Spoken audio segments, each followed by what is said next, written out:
Hello friends. आज मैं आपके लिए हमें तुमसे प्यार कितना का पार्ट नंबर 4 लेकर आई हूँ। विनी जा चुका था। अदिति और स्वाति खाना खाकर सो चुकी थी। वह मम्मी के पास बैठी थी, आंखें नम थी। महक, मैं अपनी आंखों से तेरा घर बार बसता देखना चाहती हूँ बेटा। मम्मी, आप कैसी बातें कर रही हैं? आप तो सब कुछ जानती हैं। सच्चाई छुपाई नहीं जा सकती और सच जानने के बाद मुझसे शादी नहीं कर पाएगा कोई। बेबसी से कहते हुए वह उनके बालों में उंगलियां फेर रही थी। तेरे गम मुझे जीने नहीं देंगी। ओह मम्मी, आप ऐसे तो ना कहिए। आप मेरे लिए परेशान मत हो। कैसे ना हूँ परेशान। 2 बेटियां और हैं मेरी। तेरी शादी नहीं हुई तो उनका क्या होगा? तू विनय के लिए मान जा। मेरा दिल कहता है वह बहुत ख्याल रखेगा तेरा। मम्मी, तुझे मेरी कसम है, मान जा महक। ठीक है मम्मी। उसने सर झुकाते हुए सारे आंसू अपने अंदर उतार लिए। जब चित्रा जी ने उसे बताया कि महक मान गई है तो उसे तो विश्वास ही नहीं हुआ। महक से बात करना चाहता था तो अदिति के मोबाइल से उसका नंबर चोरी किया। जी, मम्मी के लिए मैं कुछ भी कर सकती हूँ, लेकिन मैं आपको कुछ बताना चाहती हूँ। बस महक, और कुछ नहीं जानना मुझे। तुम यह शादी मम्मी के लिए कर रही हो। माफ़ कीजिए, लेकिन इसके अलावा अभी तो और कोई रीज़न नहीं है। लेकिन आपको वह बात बताना बहुत ज़रूरी है। फिर आप मना करना चाहें तो कर सकते हैं। नहीं, अब कोई बात नहीं। बस अब शादी के बाद ही बात करेंगे। अरे, लेकिन उसके कुछ कहने से पहले ही विनय ने फ़ोन काट दिया था। एक बार मेरी लाइफ में आ जाओ, फिर कोई बहाना नहीं होगा तुम्हारे पास। उसने मुस्कुराते हुए फ़ोन हवा में उछाल कर कैच किया था। अब उसे अपने मॉम डैड से भी बात करनी थी और उन्हें मनाना भी टेढ़े खीर था।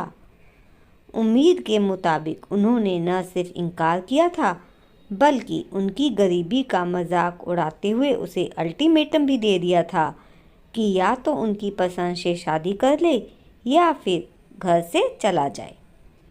और विनय ने घर छोड़ने में एक पल नहीं लगाया। डैड को इस बात की उम्मीद नहीं थी।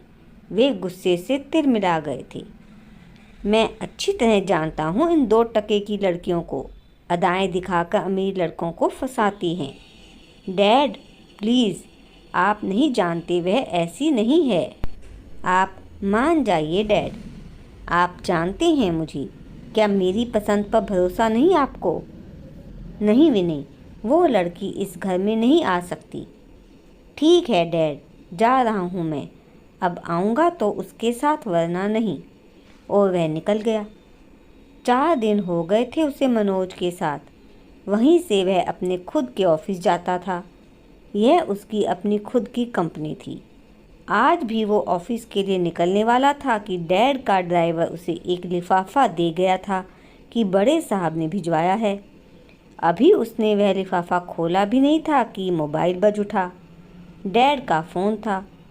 उसने मुस्कुराते हुए सोचा कि बेटे से दूर नहीं रह पाए और उसने तुरंत फ़ोन उठा लिया। तुमसे ये उम्मीद नहीं थी विनय। लड़कियों की कमी पड़ गई है क्या दुनिया में? तुम्हें यही लड़की मिली? डैड प्लीज़, जो भी बोलेंगे यह सोच कर बोलिएगा कि आप अपनी होने वाली बहू के बारे में बात कर रहे हैं। बहू? इतनी गिरी हुई लड़की मेरी बहू नहीं हो सकती। डैड, उसने चिल्लाकर पूरी ताकत से फ़ोन फर्श पर दे मारा। मोबाइल टुकड़ों में बदल गया था। जिसे मैंने कभी मैली नज़र से देखा तक नहीं, उसके बारे में इतनी गंदी बात बोली कैसी उन्होंने? मनोज उसे शांत करने की कोशिश कर रहा था, लेकिन उसका गुस्सा शांत होने का नाम नहीं ले रहा था। काम डाउन विनय, डैड हैं तुम्हारे, इग्नोर करो। अरे, ये क्या रखा है यहाँ? मनोज ने लिफाफा उठाकर विनय को दिया। Are you okay now? Vinay ने लिफाफा ले लिया। मनोज बाहर निकल गया था। विनय ने लिफाफा खोला तो उसमें से कुछ न्यूज़पेपर की कटिंग्स नीचे गिर गई थी। उसने वे कटिंग्स उठा ली। लड़की की दिन दिहाड़े किडनैपिंग हेडलाइन पर उसकी नज़र गई। एक सरकारी महकमे के क्लर्क की बेटी को कॉलेज से आते हुए अनजान लोगों ने किडनैप कर लिया। किडनैप की हुई लड़की की वापसी। चौथे दिन लड़की को अधमरी हालत में घर के सामने फेंका। लड़की की वापसी के साथ बाप की मौत। लड़की और उसके परिवार का नाम डिस्क्लोज नहीं किया गया था, लेकिन सब कुछ पढ़ने के बाद वह समझ गया था कि यह सब किसके बारे में है। अब महक का बदला रूप उसे समझ आ रहा था। अदिति को डांटना, चुप रहना, आंखों में आंसू आ जाना, लोगों के देखने पर उसकी कार में बैठ जाना, हाथ पकड़ने पर चिल्ला जाना, राजीव से मिलने की शर्त रखना और भी जाने क्या क्या उसकी आंखों के सामने घूम गया। नहीं नहीं, ये सच नहीं हो सकता। वह खुद को बार बार झुठला रहा था कि तभी उसे याद आया कि वह आज भी उसे कुछ बताना चाहती थी। उसने झुककर अपने टूटे हुए मोबाइल से सिम निकाला और बाहर निकल गया। सर दर्द से फट रहा था। चेहरे के साथ आंखें भी सुर्ख हो रही थी। वह होंठ भींचे हुए ड्राइव कर रहा था। कुछ ही मिनटों में वह उसके घर के अंदर था। इस समय वह चित्रा जी के सामने सर झुकाए बैठा था। मेरी महक का कोई कसूर नहीं है इसमें। उसने तो बस अपनी दोस्त को बचाने के लिए वह रो रही थी। इस समय घर पर बस वही दोनों थे। उस दिन उसका लास्ट पेपर था और अगले दिन हल्दी की रस्म थी, लेकिन उसे खून से लाल कर दिया। चौथे दिन सुबह 4 बजे दरवाजे पर फेंक गए थे। इधर उसे आईसीयू में एडमिट करवाया और उधर उसके पापा अपना सीना पकड़कर बैठते चले गए। अपने पापा को आखिरी बार भी नहीं देख पाई वो। वह रोती रही, लेकिन उसकी किस्मत की घर वापस आने पर आस पड़ोस, नाते रिश्तेदारों ने सब ने उसका जीना मुश्किल कर दिया। राजेश ने सगाई की अंगूठी वापस भेज दी। रोज घर के बाहर गंदी गालियां लिखी मिलने लगी। जिन लोगों के लिए दुनिया से लड़ती थी, उन्होंने ही उसे समाज से बेदखल कर दिया। आज तक खुद को अपने पापा की मौत का जिम्मेदार मानती है।